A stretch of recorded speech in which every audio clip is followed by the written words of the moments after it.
Урматтуу Ош шаарынын тургундары жана коноктору, өлкө башчыбыз Жапаров Садыр Нуркожоевичтин коопсуз өлкө долбоорун ишке ашыруу максатында жол кырсыктарын алдын алуу жана жол кыймылына катышуучулардын маданиятын жогорулатуу багытында Ош шаарында жаңы аппараттык программалык комплекстер ишке киргизилди.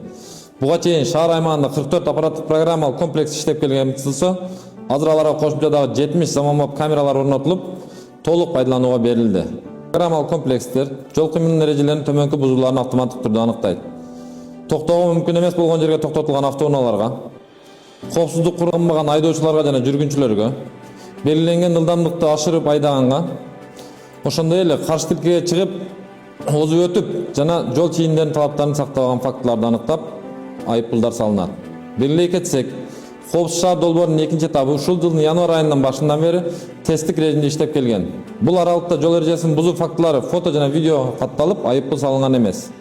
Ал эми Кыргыз Республикасынын Ички иштер министрлигинин жол кыймылынын коопсуздугун камсыз кылуу башкы башкармалыгынын 2026 жылдын 22 январындагы номер 92 буйругунун негизинде 2026 жылдын 23 январынан тартып жол эрежесин бузган айдоочуларга карата айыппулдар расмий түрдө салынып, эскертүү билдирүүлөрү алардын дарегине жөнөтүлө баштайт. Ушуга байланыштуу баардык айдоочуларга ылдамдыкты ашырбоого, коопсуз курун сөзсүз тагынууга жана жол эрежелерин сактоого чакырабыз. Коопсуз жол ар бирибиздин жоопкерчилигибиз.